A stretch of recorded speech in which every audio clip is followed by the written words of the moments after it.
안녕하세요. 디모데전서 성역 공부 마지막 시간 시작하도록 하겠습니다. 오늘 5장과 6장 말씀 볼 텐데요. 먼저 5장 1절부터 6장 2절까지 말씀 보도록 하겠습니다. 앞서 4장에서 바울은 디모데가 그리스도 예수의 좋은 일꾼이 되기 위해서 무엇을 하여야 하는지에 대해서 조언과 또 권면을 했습니다. 5장 1절부터 6장 2절까지에는 그 당시 에베소 교회 공동체에 있었던 세 그룹 에 대해서 디모데가 어떤 태도를 가르쳐야 하고 그들에게 무엇을 또 전해야 하는지를 알려주는데요. 이 세 그룹은 이제 과부들이라고 불리는 그 그룹과 그리고 장로들 그리고 그 당시 로마 제국 시대에서 노예로 살았던 그 종들에 관한 권면의 말씀들을 가르쳐 줍니다. 이 권면의 말씀들을 하나씩 하나씩 보면서 오늘날 우리 교회 공동체에는 어떻게 적용할 수 있는지 또 생각해 볼 수 있으면 좋겠습니다. 먼저 각 그룹에 대한 그 권면을 하기 전에 5장 1절과 2절에서는 이제 큰 범위에서 모든 성도들에 대해서 디모데가 어떤 태도를 가져야 하는지를 알려줍니다. 늙은이를 꾸짖지 말고 권하되 아버지에게 하듯하며 젊은이에게는 형제에게 하듯하고 늙은 여자에게는 어머니에게 하듯하며 젊은 여자에게는 온전히 깨끗함으로 자매에게 하듯하라 합니다. 늙은이, 젊은이, 늙은 여자, 젊은 여자. 사실 요즘에는 우리가 잘 쓰지 않는 표현이지만 우리 한글 성경에 이제 그 단어를 그대로 번역을 하다 보니까 이렇게 표현이 되었습니다. 교회 안에는 다양한 연령층에 속한 성도들이 함께 있습니다. 당연히 세대 차이가 있을 수밖에 없고요. 그렇지만 그렇게 서로 차이가 나는 가운데 한 공동체를 이루는 것, 이것이 또한 하나님의 뜻인 것이죠. 젊은이들은 늙은이들에게 배울 수 있고요. 또 늙은이들은 젊은이들에게 적절한 조언을 할 수도 있습니다. 인생에 있어서도 그렇고 또 신앙생활에 있어서도 또 자녀 양육에 있어서도 다양한 방면에 있어서 권면과 또 도움을 서로 주고받을 수 있는 것이죠. 디모데가 지금 에베소에서 목회를 할 때 에베소 교회 공동체에도 이처럼 다양한 연령대의 사람들이 또 성별도 다르게 남성과 여성으로 있었습니다. 앞서 4장 12절과 13절에서 바울은 디모데에게 누구든지 너의 연소함을 업신여기지 못하게 하라라고 말을 했고요. 그 방법으로 믿는 자들에게 본이 되어야 한다라고 했거든요. 좀 이 내용을 좀 더 구체적으로 각 연령대와 또 성별에 따라서 어떻게 좀 적용할 수 있는지, 어떻게 해야 그들이 이제 디모데를 업신여기지 않고 또 디모데가 그들에게 본이 될 수 있는지를 설명하는 것 같습니다. 그 방법은 이렇습니다.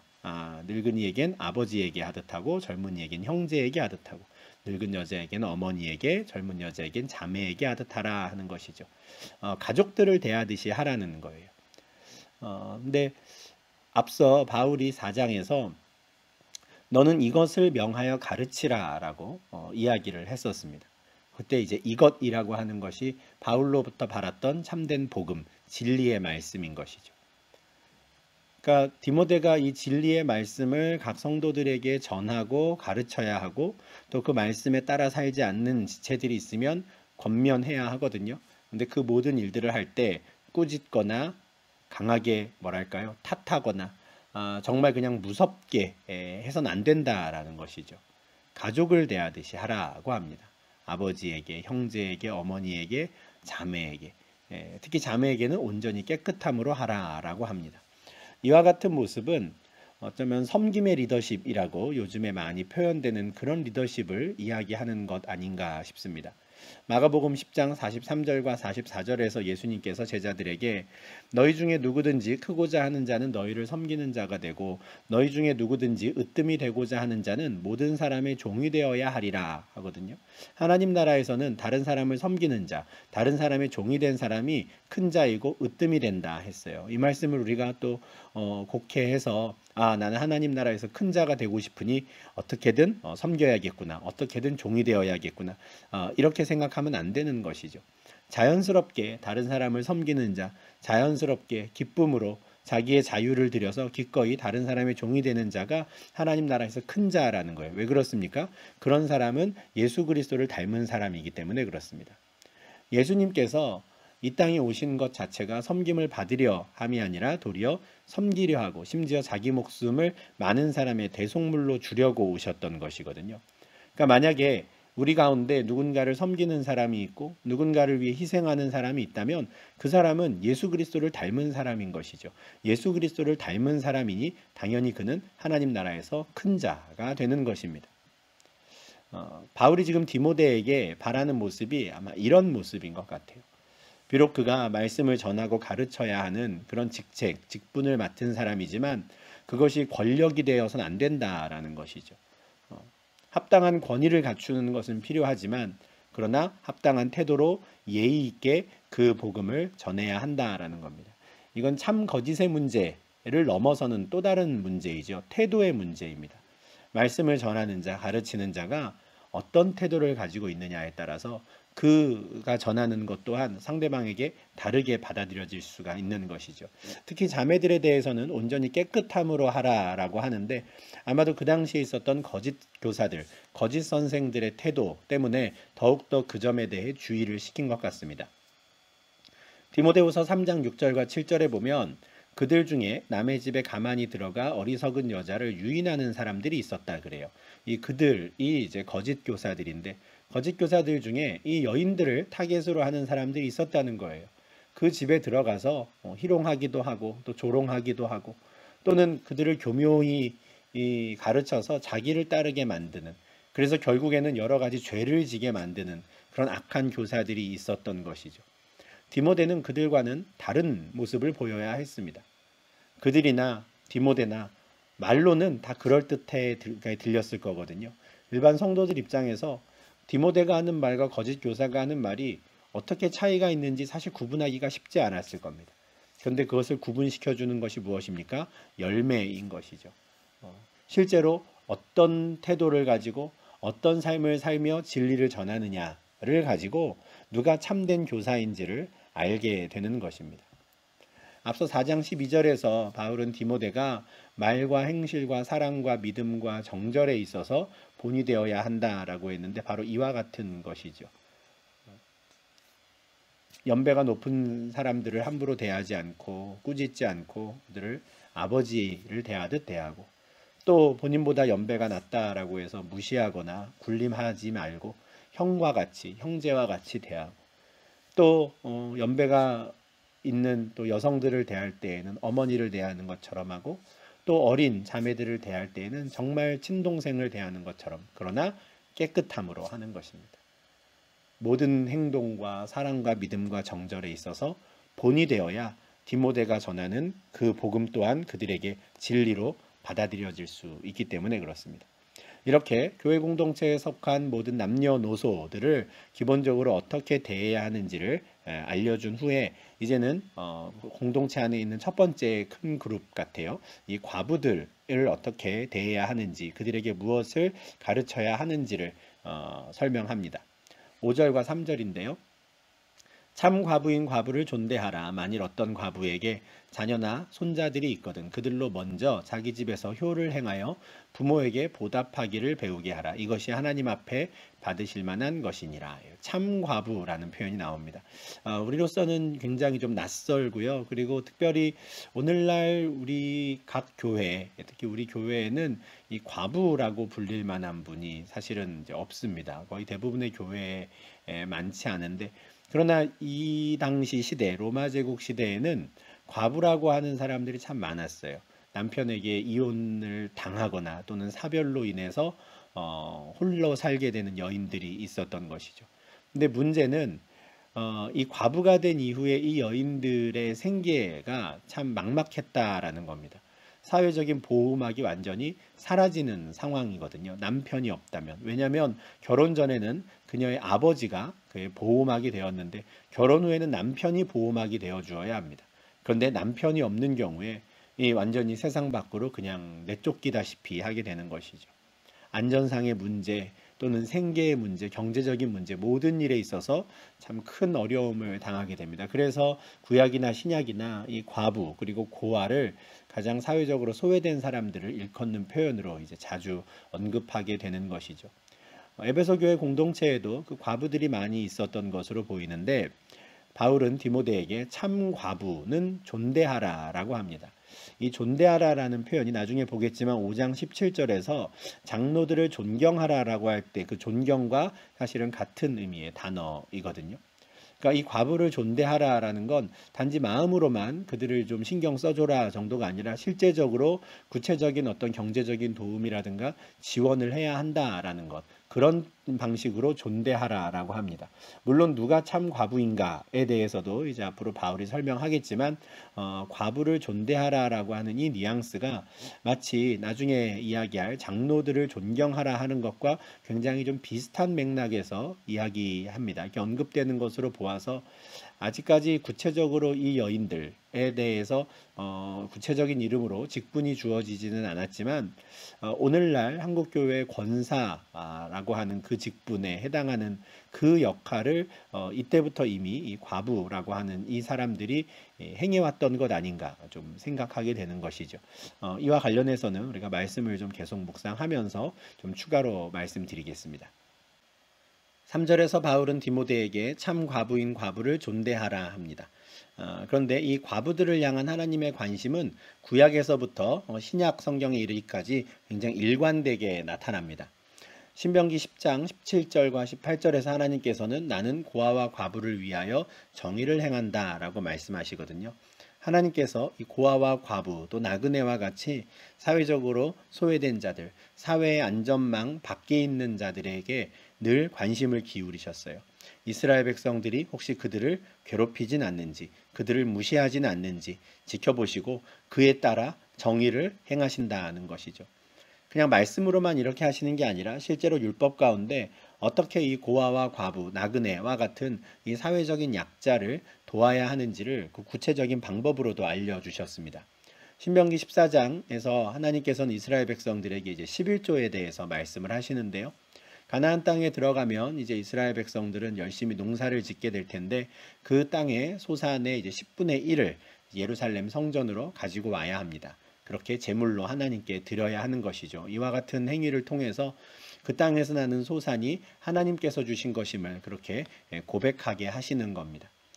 굉장히 구체적으로 11조 규정을 주시는데요. 멀리 있는 사람들 같은 경우에는 그 가축이나 또는 농산물을 예루살렘 성전까지 가지고 오기 힘들 테니까 돈으로 바꿔서 가지고 와도 괜찮다라고 하실 정도로 굉장히 구체적으로 이 11조에 대한 규정을 주십니다. 그런데 신명기 14장 28절과 29절에는 이 3년째 드리는 11조의 경우에는 성전으로 가지고 오지 말고 그 성읍에 저축하라 이렇게 말씀하세요. 이게 3년 단위로 이게 반복이 되는 건데요. 첫째와 둘째에는 11조를 성전에 가지고 와서 하나님께 드립니다. 그것을 이제 제사장들과 레위인들이 이제 소득으로 나누게 되겠죠. 그런데 3년째 되는 이 11조는 성전으로 가지고 오지 말고 그냥 각 마을에 저축해두라고 비축해두라고 하십니다. 온 마을 사람들이 각자 소득의 10분의 1을 마을 창고에다가 모아두라는 거예요. 이게 곡식이 되었든 또는 가축이 되었든 함께 공동 관리하는 재산을 만드는 겁니다. 그러면 그렇게 해서 그 저축된 것을 가지고 무엇을 하느냐? 그 마을에 있는 레위인을 돕거나 그 마을에 있는 나그네 그리고 고아와 과부들을 위해 사용하게 하시는 거예요. 참 굉장히 합리적인 방법이라는 생각이 듭니다. 각 마을마다 그 나그네들 또 고아와 과부들 소외된 사람들을 각자 책임지게 하시는 건데 사실 아무리 많은 고아와 과부들이 있다고 해도 온 마을 사람들이 각자 자기의 소득의 10분의 1을 마을 창고에다가 모아둔다면 충분히 그들을 도울 수 있는 것이죠. 3년 정도 충분히 그들이 먹고 배부를 수 있는 지원을 할 수 있는 것입니다. 그렇게 되면 이 가나안 땅에는 굶어 죽는 사람이 없게 되는 것이죠. 심지어 남편이 없더라도 심지어 부모가 없더라도 이 가나안 땅에 살고 있는 이스라엘 백성들에 한해서는 모든 사람들이 심지어 고아와 과부들도 먹고 배부른 삶을 살 수 있는 것입니다. 굉장히 특별한 율법을 주신 것이죠. 이렇게 하실 정도로 하나님께서는 과부들에 대한 관심이 크셨습니다. 신약에서도 이런 관심은 계속 이어집니다. 야고보서 1장 27절에서 하나님께서 원하시는 정말 정결하고 더러움이 없는 경건은 고아와 과부를 그 환난 중에 돌보는 것이다 라고 했거든요. 이것이 참된 경건이라는 거예요. 환난 중에 있는 과부를 돌보는 삶인 것이죠. 그러니 지금 바울은 에베소 교회 공동체에 있는 과부가 있다면 역시 그들을 잘 도우라, 그들을 존대하라 하는 겁니다. 그런데 어떻게 그들을 도울 것인가, 어떻게 그들을 지원할 것인가에 대한 구체적인 조언을 4절부터 합니다. 만일 어떤 과부에게 자녀나 손자들이 있으면 그들로 먼저 그 어머니, 그 할머니를 돌보게 하라라는 거예요. 그렇게 해서 부모에게 보답하기를 배우게 하라 하는 건데, 그 부모가 이 아이를 또 손주를 그렇게 열심히 양육을 했으니 이제는 자녀와 손주가 이제는 그 부모, 어머니와 할머니를 부양하게 하는 것이죠. 바울은 이것이 하나님 앞에 받으실 만한 것이다 이렇게 말해요. 과부를 존대하라고 했는데 그럼 자녀나 손자들이 있는 사람들은 교회 공동체가 돌보지 않는 겁니다. 그죠? 돌보지 않는다 그러니까 굉장히 좀 냉랭하게 들리지만 바울이 이런 규정을 주는 이유는 아주 간단합니다. 정말 도움이 필요한 과부를 돕기 위해서예요. 5절과 6절에 바울이 앞서 말했던 참 과부가 어떤 사람인지 그 조건이 나옵니다. 참 과부는 외로운 자여야 돼요. 그러니까 자녀나 또는 손주나 가족이 없는 과부인 것이죠. 그녀를 지원하고 보살필 사람이 아무도 없는 경우, 이런 사람들을 참 과부라고 부르고 이런 사람을 교회가 지원하고 그를 존대해야 한다 하는 거예요. 외로운 자니까요. 그런데 외롭다고 해서 혼자 있다고 해서 다 되는 것은 아닙니다. 또 다른 조건이 있어요. 그녀가 혼자 그래서 참으로 힘든 삶을 살지만 여전히 하나님께 소망을 두는 자여야 하는 것이고요.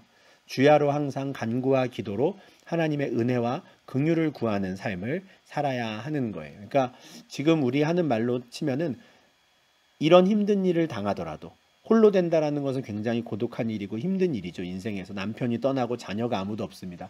나를 돌보는 사람이 아무도 없어요. 그렇지만 그럼에도 불구하고 그녀가 하나님께 소망을 두고 오직 하나님의 은혜를 구하며 그 믿음을 잃지 않는다면 그런 사람을 도와라, 그런 사람을 존대해라 하는 것이죠.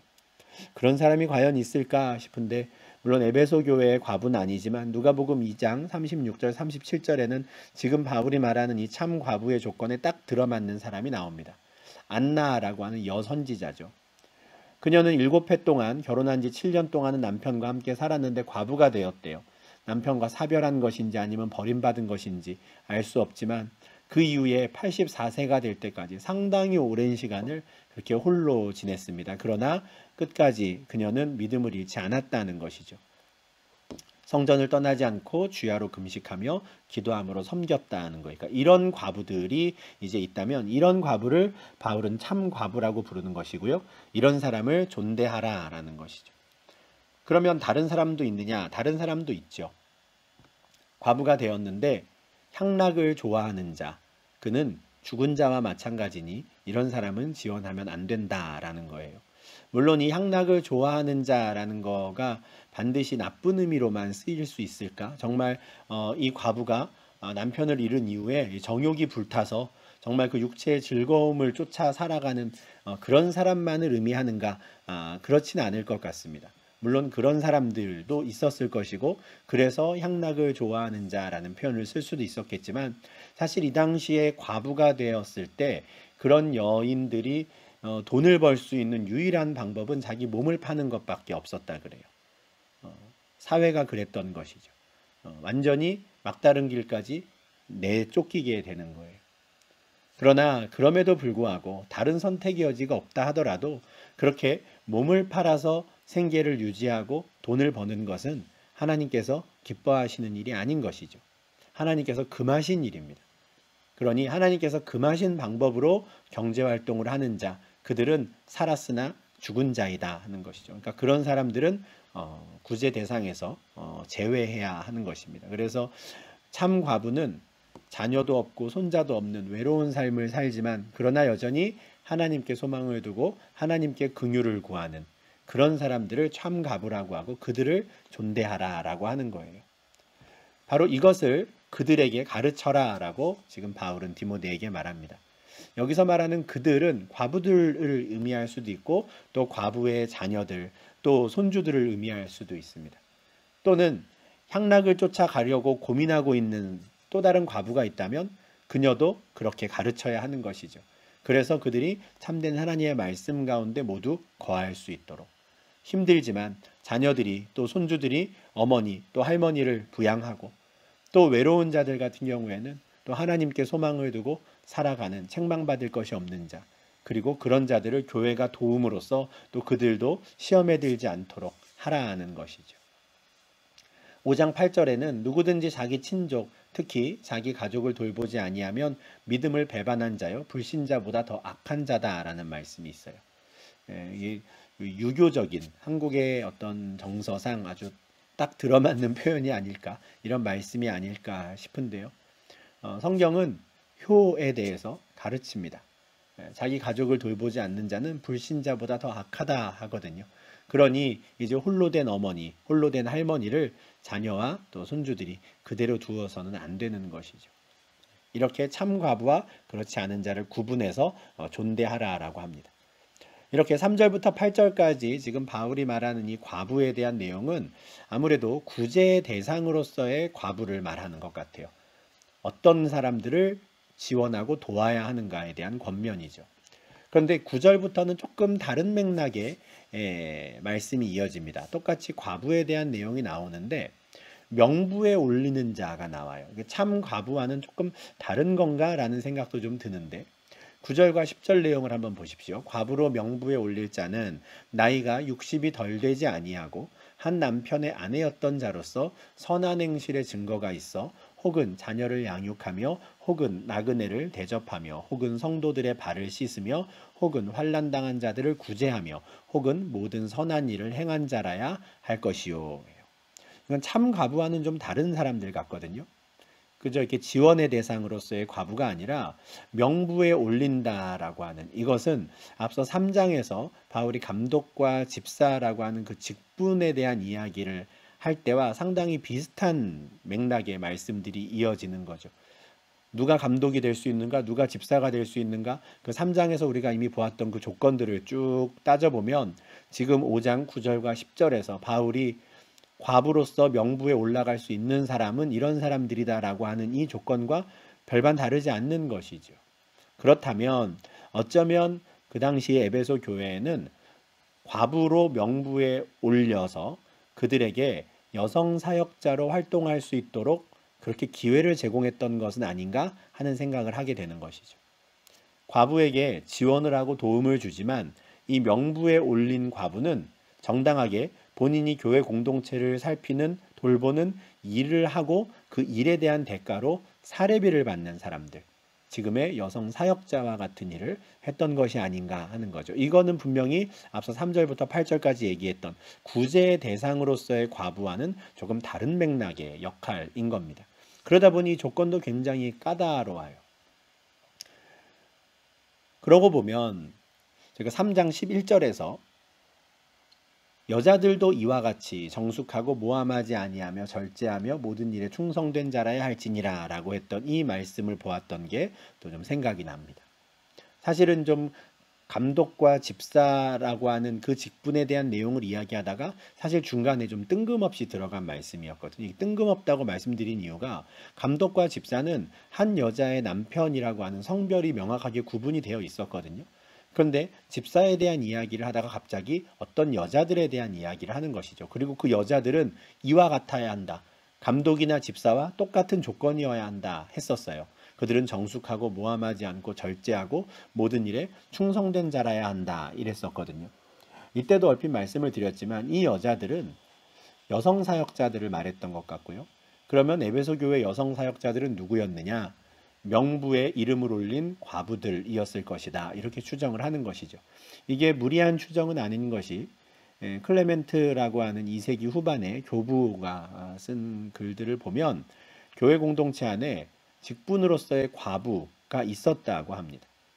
확인하게 되는 것이죠. 그럼 그분들이 했던 일이 무엇이냐? 여성들이 세례받기 전까지 그 과부에게 교육을 받습니다. 그리고 환난당한 자들을 돌보고 병든 자들을 찾아가서 위로하고 그들을 위해 기도하죠. 오늘날 한국교회의 권사와 같은 일을 했던 사람들이 있었던 겁니다. 아마 그들의 초기 모델이 이 디모데전서 5장 9절 이하에 나오는 이 분들이 아닐까 싶어요. 과부가 되어서 명부에 올리는 거죠. 조건을 보시면 나이가 60이 덜 되지 않아야 돼. 60이 넘어야 됩니다. 아마도 재혼 가능성이 없는 사람이어야 한다라는 것 같아요. 왜냐하면 다시 재혼을 하게 되면 이제 이 여인은 그 재혼한 남편에게 매이게 됩니다. 그리고 그 가정에 매이게 되죠. 그렇게 되면 교회 공동체를 돌보는 사역자로서의 일은 할 수가 없는 거예요. 마땅히 가정을 돌봐야 하거든요. 그러니 교회 공동체를 돌보는 사역자로서의 일을 하기 위해서는 가정이 없어야 하는 거고요. 그 당시 로마 제국의 문화에서는 특히나 그랬던 것이죠.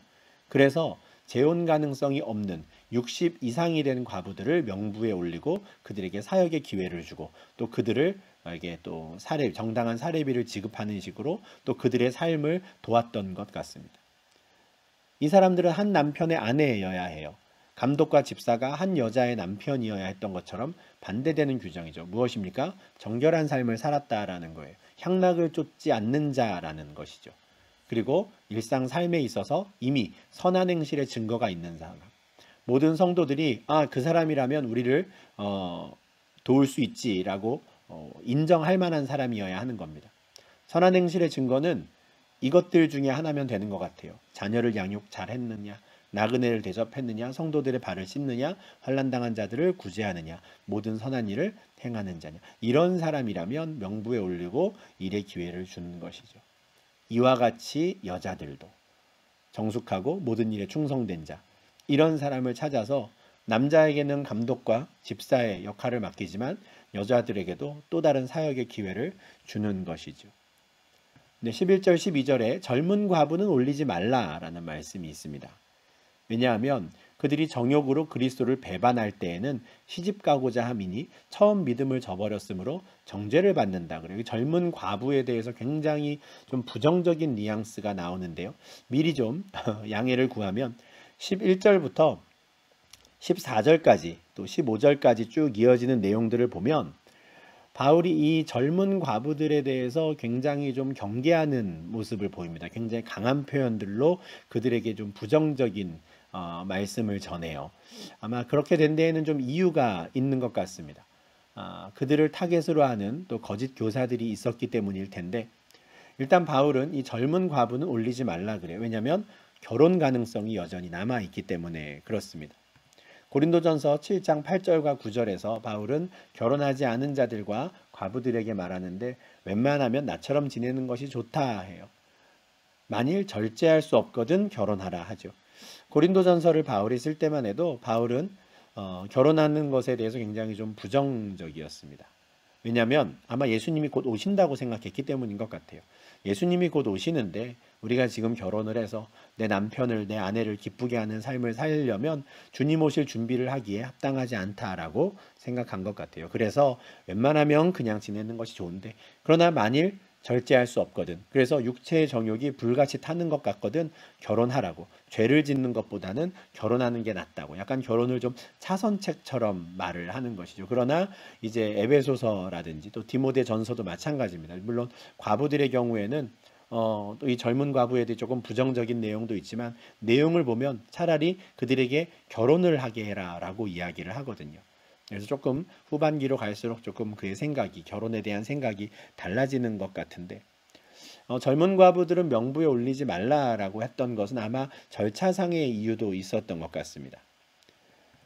이 민수기 30장 2절에 보면 사람이 여호와께 서원하였거나 결심하고 서약하였으면 깨뜨리지 말라고 하거든요. 하나님과 약속한 건 반드시 지키라는 것이죠. 그런데 과부의 명부에 올리고 그가 교회 공동체 안에서 어떤 사역의 역할을 맡아서 그 과정을 이수할 때에는 서약하거나 서원하는 일이 있었던 것으로 보이는 거죠.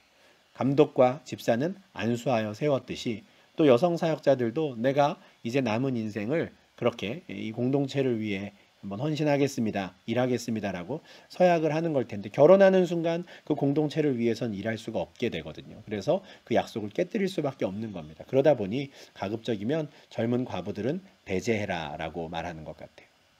참 이렇게 한번 우리가 서약한 것을 지킨다는 게 쉽지 않거든요. 그래서 예수님께서도 그냥 맹세하지 마라. 진실되게 대답하면 된다. 진실되게 말하면 된다. 라고도 이야기를 하는데, 이런 맥락에서 젊은 과부들은 조금 배제하는 것이 좋다. 그들이 섣불리 맹세하거나 서약하지 않도록 해라. 이런 말씀 같아요. 13절부터 15절에서도 여전히 좀 젊은 과부에 대한 부정적인 말씀이 이어지는데요. 또 그들은 게으름을 익혀 집집으로 돌아다니고 게으를 뿐 아니라 쓸데없는 말을 하며 일을 만들며 마땅히 아니할 말을 하나니, 그러므로 젊은이는 시집가서 아이를 낳고 집을 다스리고 대적에게 비방할 기회를 조금도 주지 말기를 원하노라. 이미 사탄에게 돌아간 자들도 있도다. 그들이 게으르다 하는데, 이렇게까지 부정적으로 말하는 데에는 아마 15절 말씀 때문인 것 같습니다. 이미 사탄에게 돌아간 자들도 있도다 하는 것이죠.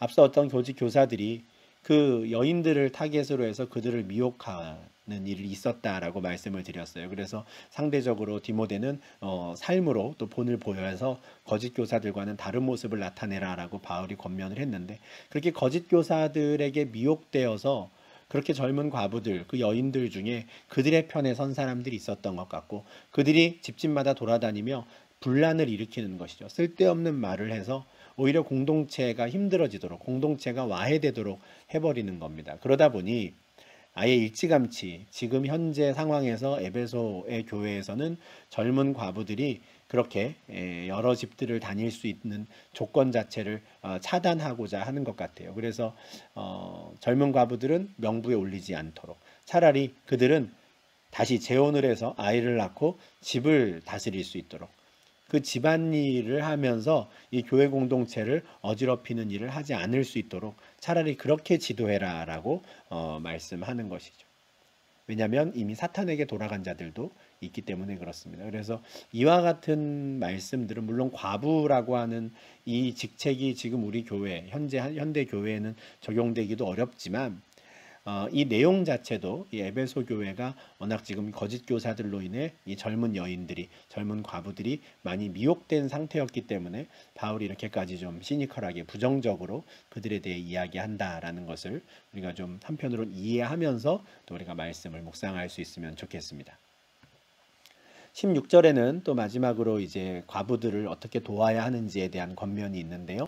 만일 믿는 여자에게 과부 친척이 있거든 자기가 도와주고 교회가 짐지지 않게 하라. 이렇게 말해요. 그러니까 앞서 3절, 4절에서는 참 과부인 과부를 존대하는데 참 과부가 아닌 사람들, 그래서 외롭지 않아요. 자녀나 손자들이 있으면 어떻게 하라 그랬습니까? 그 자녀들로 하여금 부양하라 했죠. 근데 자녀가 없더라도 친척 중에 믿는 사람이 있으면 그로부터 도움을 받게 하는 겁니다. 믿는 여자가 과부 친척을 돕게 하는 것이죠. 교회가 그 과부를 떠안지 않도록 하라는 거예요. 왜냐하면 정말 외로운 참 과부를 돕기 위해서 이렇게 되는 것이죠. 그리고 정말 외로운 참 과부는 어떻게 돕습니까?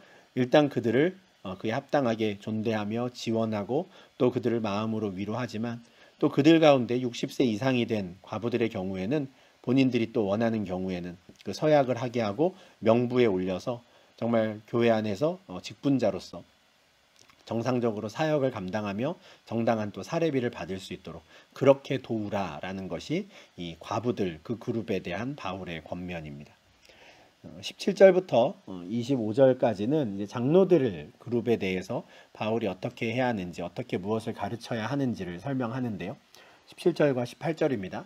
잘 다스리는 장로들은 배나 존경할 자로 알되 말씀과 가르침에 수고하는 이들에게는 더욱 그리할 것이니라. 성경에 일렀으되 곡식을 밟아 떠는 소의 입에 망을 씌우지 말라 하였고 또 일꾼이 그 삭슬 받는 것은 마땅하다 하였느니라. 이 장로들 또의 이 사례비에 대한 내용을 이제 17절과 18절에서 이야기를 하는데, 우리가 그냥 배경 지식이 없이 말씀을 보면 좀 생뚱맞습니다. 과부에 대한 이야기를 하다가 왜 갑자기 장로들의 사례비 이야기를 하는가? 앞서 말씀드렸지만 3절에서 바울이 지금 참 과부인 과부를 존대하라 할 때 이 존대하라가 마음으로만이 아니라 실제로 경제적인 지원을, 그에 합당한 사례를 하라라는 말씀이었기 때문에 같은 맥락으로 바울 입장에서는 이어지는 거예요. 잘 다스리는 자들은 배나 존경해야 하고요. 말씀과 가르침에 수고하는 이들에게는 더욱 그렇게 해야 한다 하는 것이죠. 그러면 어떻게 그들을 존경할 것인가? 마음으로만이 아니라 그에 합당한 사례를 주어라 하는 것이죠. 과부와 같은 맥락으로 지금 이야기를 하는 것입니다. 교회의 사역자들에게 그에 합당한 사례를 주는 것이 맞다 하는 것이죠.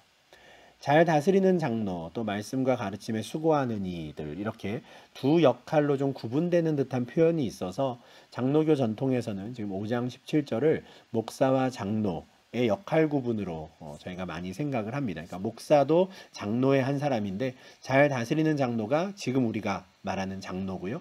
말씀과 가르침을 담당하는 장로가 지금의 이제 목사라는 것이죠. 물론 장로교 전통에선 저희가 이 말씀을 그렇게 보지만 이걸 구분하지 않는 전통도 있습니다. 잘 다스린다라는 건 결국 말씀과 가르침을 잘 전하는 것이다. 그들을 더욱 존경하라라는 의미다라고 같은 의미로 보는 것이죠. 이런 경우에는 이제 감독과 장로를 또 좀 다르게 판단하는 경우라 할 수 있겠습니다. 교회 안에서 이렇게 잘 다스리는 자들, 또 말씀과 가르침에 수고하는 자들에게는 사례비를 주라고 하는데 두 가지 말씀을 인용합니다. 구약에서는 곡식을 밟아 떠는 소의 입에 망을 씌우지 말라라고 하는 말씀을 인용하지요. 소에게 이제 곡식을 밟아서 떨게 하는데 그 일을 시키면서 망을 씌우지 말라. 무슨 말입니까? 소가 자기가 발로 밟아서 떠는 그 곡식의 알곡을 바로바로 먹을 수 있도록 허용해 주라는 거예요. 그 정도는. 일하는 그 소에게 주는 대가인 것이죠. 아무것도 먹지 말고 일만 하라고 하면서 입에 망을 씌우지 말라는 거예요. 일꾼이 그 삭슬 받는 것은 마땅하다라는 건 예수님께서 하신 말씀인데요.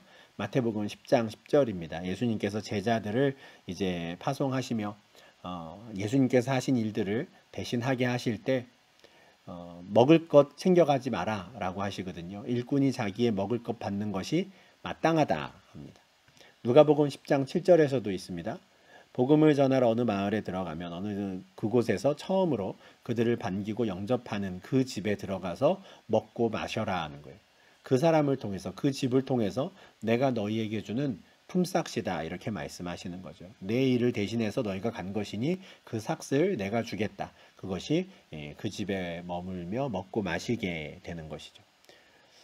이런 원리에서 지금도 우리 저를 비롯한 목사들 또 교회 안에 유급 사역자들이 있습니다. 교회 공동체를 돌보는 일을 하지만 그 일을 하며 그에 합당한 삭을 받는 것이죠. 그런데 저와 같은 이런 유급 사역자들이 또 꼭 기억해야 되는 말씀이 누가복음 10장 7절 이 하반절 말씀입니다.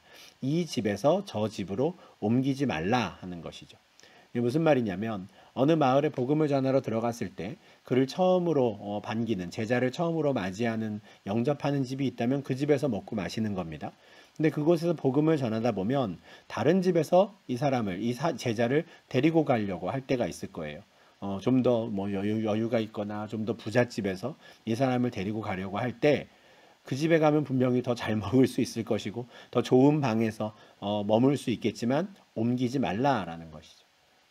더 많은 삭을 받기 위해 이 집에서 저 집으로 옮겨 다니지 말라. 그것은 합당하지 않다는 겁니다. 처음 들어간 그 집에서 주는 것을 먹고 마시는 것, 그것을 하나님께서 주신 삭스로 알고 감사하는 것, 자족하는 것, 그것이 이제 저와 같은 유급 사역자들이 해야 하는 일인 것이죠. 사실 이와 같이 이제 일꾼이 삭슬 받는 것이 마땅하다라고 말하는 바울은 정작 본인은 사실은 자비량으로 사역을 했습니다. 자기가 돈을 벌면서 일을 했지요. 그는 텐트를 만드는 일을 했는데 고린도전서 9장 6절과 7절을 보면 바울이 나와 바나바만 왜 일하지 않을 권리가 없겠느냐 이렇게 말해요. 아마 바울과 바나바는 교회 공동체로부터 사례비를 받지 않고 직접 일을 하면서 또 이제 사역을 병행했던 것 같은데 자기의 상황이 자기와 바나바가 지금 그렇게 하고 있는 게 절대적인 기준이 되지 않는다라는 것. 오히려 자기들이 예외적인 상황이다라는 것을 이 본문에서 말합니다. 어느 누가 자기 돈으로 군 복무를 하겠느냐는 거예요. 당연히 월급을 받아야지요. 어느 누가 포도를 심으면서 열매를 먹지 않겠느냐. 내가 포도를 심었으면 거기서 나오는 열매를 내가 먹을 권리가 있다는 겁니다. 양떼를 기르는 사람은 양떼의 젖을 먹을 권리가 있는 것이죠. 그래서 바울은 비록 자기는 이렇게 내가 스스로 돈을 벌어서 사역을 하지만 자기가 세운 각 교회 장로들은 이제 교회 공동체가 그의 생활비를 지원해야 한다고 사례비를 그에게 주어야 한다고 그 삭슬 받을 권리가 마땅한 권리가 그 장로들에게 있다라는 것을 지금 이야기합니다. 그러면 바울은 왜 굳이 일하면서 그렇게 했을까? 바울은 쉽게 말하면 자기가 지은 죄가 많아서 그렇다라고 말해요. 내가 지은 죄가 많아서 주의 사도가 된 것도 그 영광인데 거기서 내가 품삯값이 받을 수는 없다라고 해서 스스로 이제 일을 하면서 사역을 했던 것이고요. 오히려 다른 모든 사역자들의 경우에는 오히려 삭슬 받는 것이 마땅하다라고 이야기를 합니다. 갈라디아서 6장 6절에서도 갈라디아에 있는 그 교회에 보내는 편지에서 가르침을 받는 자는 말씀을 가르치는 자와 모든 좋은 것을 함께 하라 하거든요. 여기 모든 좋은 것에는 경제적인 것이 들어가 있죠. 그에게 사례를 하라라는 겁니다. 갈라디아의 복음을 전한 후에 바울이 이고니온과 비시디 안디옥과 루스드라와 더베 이곳에 복음을 전하고 그곳에 장로들을 세웠거든요. 그 장로들과 모든 좋은 것을 함께해야 한다라고 가르치는 것이죠. 이런 점에서 바울이 지금 디모데에게도 에베소 교회에 있는 그 장로들을 배나 존경해라라고 하면서 그들에게 마땅한 예우와 또 사례를 하라라고 이야기하는 것이죠.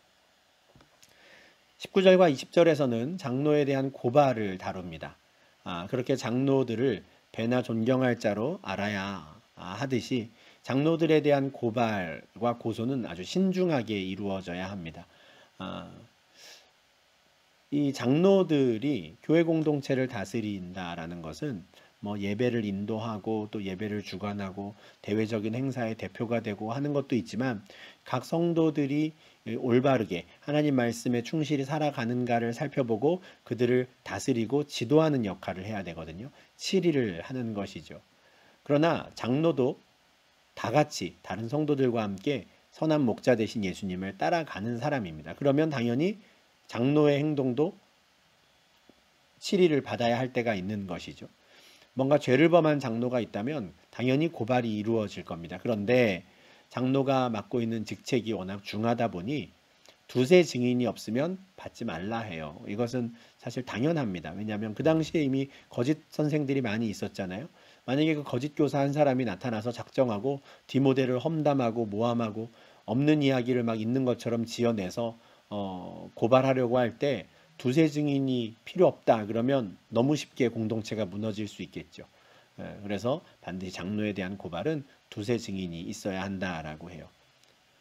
고발 자체는 굉장히 까다롭지만 막상 고발이 되면 어떻게 합니까? 오히려 더 엄히 그를 다스려야 합니다. 실제로 잘 따져서 죄를 범했는가 파악해야 되는 것이죠. 그리고 죄를 범했다면 모든 사람 앞에서 꾸짖으라고 합니다. 더 엄하게 다스리라는 것이죠. 그래서 나머지 사람들로 두려워하게 하라 합니다. 장로에 대한 고발은 신중하게 하지만 실제로 죄를 범한 자가 나타난다면 더 엄하게 꾸짖는 것, 이것이 바울이 장로들에 대해서 해야 할 일입니다. 장로들에 대한 고발, 또 그들에 대한 판단은 아무런 편견 없이 이루어져야 해요. 공평하게 이루어져야 하는 것이고요. 그러다 보니 사실은 처음에 장로를 세울 때부터 아무나 경솔히 세우기보다는 굉장히 신중하게 잘 접근해야 합니다. 다른 사람의 죄에 간섭하지 말라라고 하는데요. 간섭하다라는 건 참여하다라는 말이거든요. 다른 사람의 죄에 참여하지 말라라는 말은 뭐냐면 분명히 죄를 범한 사람인 걸 아는데 그럼에도 불구하고 그 사람에게 안수하여서 그를 장로로 세우지 말라는 거예요. 그 사람이 죄가 있다는 것을 뻔히 알면서도 그를 장로로 세우는 건 오히려 그의 죄에 내가 동참하는 공범이 되는 것이다 라고 말하는 것이죠. 3장 2절에서 바울은 이미 감독은 책망할 것이 없는 자여야 한다라고 말했거든요. 그러니까 죄를 범한 자가 아니어야 하는 것이죠. 잘 살펴보아야 하는 것입니다. 그래서 아주 신중하게 장로들을 이제 치리하고 또 그들에 대해 살펴야 하는데 또 장로 중에 한 사람인 디모데 자신에 대해서도 또 스스로 정결하게 할 수 있도록 잘 해야 하는 것이죠. 그래서 다른 사람을 판단하고 또 치리해야 되는 역할을 맡은 디모데가 또 본인도 잘 지켜야 한다라고 당부합니다. 굉장히 좀 막중한 책임이겠죠. 그리고 5장 23절에서 바울은 디모데에게 아주 지극히 개인적인 권면을 하는데요. 이제부터는 물만 마시지 말고 내 위장과 자주 나는 병을 위하여는 포도주를 조금씩 쓰라 해요. 갑작스러운데 이때까지 뭐 과부 또 장로 이렇게 직분자들에 대해서 어떻게 존경을 표할 것인가를 이야기하다가 갑자기 물만 마시지 마라. 이제부터 포도주만 마셔라 라고 하는데 아마 이 말씀은 바로 앞에서 지금 바울이 디모데에게 너는 너 자신을 잘 살펴서 정결하게 해라 라고 했던 이 말씀 때문인 것 같아요. 바울이 디모데가 어떤 사람인지 알잖아요. 어떤 성향인지 아니까 이 말을 하는 순간 좀 떠오른 장면이 있었던 것 같아요. 지금 디모데가 위장병이 있고 뭔가 컨디션이 좋지 않아서 건강이 좋지 않은데 어, 수질이 나쁜 물만 마시면 계속 위장이 안 좋아지는 것이죠. 그래서 오히려 물을 먹는 것보다는 포도주를 먹는 것이 더 나은 상황인 거죠. 그래서 포도주를 조금씩 써라 라고 하는데 3장 3절에 이미 바울이 감독은 술을 즐기지 않아야 한다라고 했거든요. 아마 이 융통성 없는 디모데가 조금 우리 상상을 해보자면 술을 즐기지 않는 것이 이제 감독이 갖춰야 되는 덕목인데 바울이 너 자신을 지켜 정결하게 하라 했으니 내가 술을 입에 대면 안 되겠구나. 나는 계속 이제 앞으로 물을 마셔야겠구나 라는 식으로 생각하지 않을까를 미리 좀 짐작한 것 같아요. 그래서 너 자신을 지켜 정결하게 하되 지금 너의 건강이 좋지 않으니 지금 상황에서 너는 물 말고 반드시 포도주를 좀 마셔라 라고 따로 이야기를 해주는 것이죠. 아마 이 23절 같은 경우에는 바울이 디모데가 어떤 사람인지 알기에 갑자기 생각나서 그에게 좀 개인적인 권면을 한 것으로 보입니다. 그리고 24절 25절에 다시 장로들에 대한 이야기가 나오는 것이죠. 신중하게 장로들을 세우라 라고 했는데 어떤 사람의 죄든지 다 밝히 드러난다라는 거예요. 디모데가 알고 있는데도 덮을 수 없다라는 것이죠. 그러니 죄를 범한 자를 알거든 그는 장로로 세우지 말라는 거예요. 또 반면에 선행도 밝히 드러난다 합니다. 어떤 사람이 선을 행하는 사람인지 어떤 사람이 하나님 말씀에 순종하며 사는 사람인지 밝히 드러나니까 잘 살피었다가 그에 합당한 사람을 감독으로, 장로로, 또 집사로 세워야 한다라고 말하는 겁니다. 불공평하게 하지 말고 경솔히 안수해서 안 되는 것이죠. 이렇게 지금 5장에서는 과부들 그룹, 또 장로들 그룹을 이제 디모데가 어떻게 대해야 하며 또 그들을 교회 공동체가 어떻게 합당하게 또 존경하고 존대를 표해야 하는지에 대해서 좀 구체적으로 지금 설명을 합니다. 그리고 6장 1절과 2절에서는 교회 공동체에 있는 또 다른 그룹, 노예 그룹, 종들에 대해서 설명해요. 아마 말씀을 보면 이 당시의 상황에서는 상전들, 귀족 계급보다는 아마 노예들이 공동체 안에 더 많았던 것 같습니다. 왜냐하면 몇 년 전에 보냈던 에베소서에서는 분명히 종들에 대한 권면 또 상전에 대한 권면이 다 있었는데 지금 디모데 전서 6장 1절 2절에서는 사실 지금 주로 종들에 대해서만 지금 권면이 이루어지고 있기 때문에 아마 구성원들 중에 이제는 귀족들 또 상류층에 있는 사람들은 많이 사라진 건가라는 생각을 조금 하게 됩니다. 일단 1절 말씀 보겠습니다. 물은 멍에 아래 있는 종들은 자기 상전들을 범사에 마땅히 공경할 자로 알지니 이는 하나님의 이름과 교훈으로 비방을 받지 않게 하려 함이라 해요. 멍에 아래 있는 그러니까 노예의 제도 그 당시 로마 제국의 제도상 어쩔 수 없이 그 멍에를 쥐고 있는 종들이죠. 그들은 자기 육신의 상전을 공경할 자로 알아라 해요. 모든 일에 있어서 당연히 그들을 공경해야 한다라는 것이죠. 에베소서 6장 5절에서 종들아 두려워하고 떨며 성실한 마음으로 육체의 상전에게 순종하기를 그리스도께 하듯 해라 라고 했거든요. 이때도 이미 같은 메시지였죠. 교회 공동체 안에 종들이 노예가 있는데 육체의 상전에게 순종하라 라는 거예요. 물론 바울은 종이나 자유인이나 다 그리스도 예수 안에서 하나다라는 믿음이 있습니다. 우리가 이미 빌레몬서에서 우리가 보았지만 바울은 오네시모라고 하는 그 노예를 정말 동역자로 대하거든요. 종이나 자유인이나 그리스도 안에서 하나다라는 것을 진심으로 믿고 그렇게 살아가는 사람이에요. 그럼에도 불구하고 이 제도 아래에서 노예로 살아가는 자들은 계속해서 상전들을 마땅히 공경할 자로 알라고 해요. 왜냐하면 하나님의 이름이 비방을 받지 않게 하려고 하기 위함이죠. 에베소서 6장 5절에서도 육체의 상전을 섬기는 걸 그리스도를 섬기듯이 하라라고 했었거든요. 그러니까 하나님을 섬기는 마음으로 하라는 거예요. 그래야 하나님의 이름이 비방을 받지 않기 때문에 그렇습니다. 2절에는 아주 운이 좋다 그래야 되나요? 아주 큰 은혜를 받은 어떤 종들에 대한 권면이 있습니다. 뭐냐면 자기 주인도 함께 신앙생활 하는 사람이에요. 믿는 상전이 있는 종. 얼마나 좋겠습니까? 그런데 바울이 이렇게 권면합니다. 그 상전을 형제라고 가볍게 여기지 말고 더 잘 섬기게 하라 하는 거예요. 같이 주 안에서 형제된 자라니까 좀 덜 해도 되겠지? 우리 주인이 잘 이해해 주겠지? 이러지 말라는 거예요. 오히려 더 열심히 그를 섬기라는 겁니다. 만약에 이 종이 그리스도인, 크리스찬 노예가 열심히 그 일을 하는데 그가 열심히 일을 한 대가를 그 유익을 받는 사람이 그 믿는 상전이라면 더 좋은 것 아니냐라고 말하는 거예요.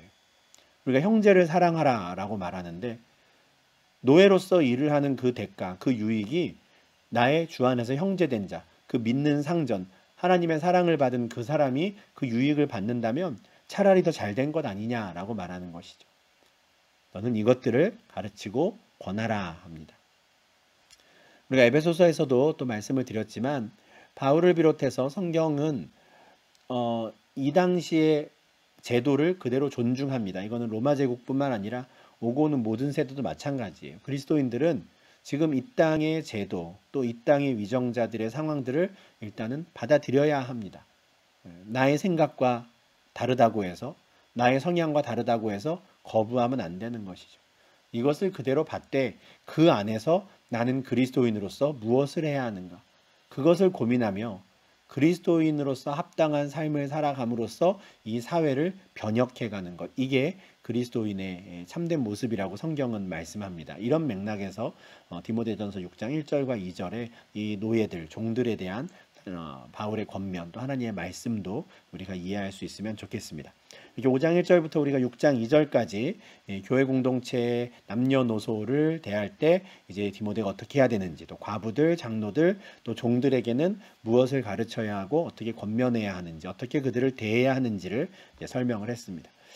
이제 6장 3절부터 마지막 21절까지는 이제 편지를 마무리하면서 다시 또 이제 바울이 디모데에게 개인적으로 목회자로서 꼭 필요한 권면을 전하는데요. 우리가 이 6장의 권면의 말씀 또 계속해서 다음 영상에서 이어가도록 하겠습니다.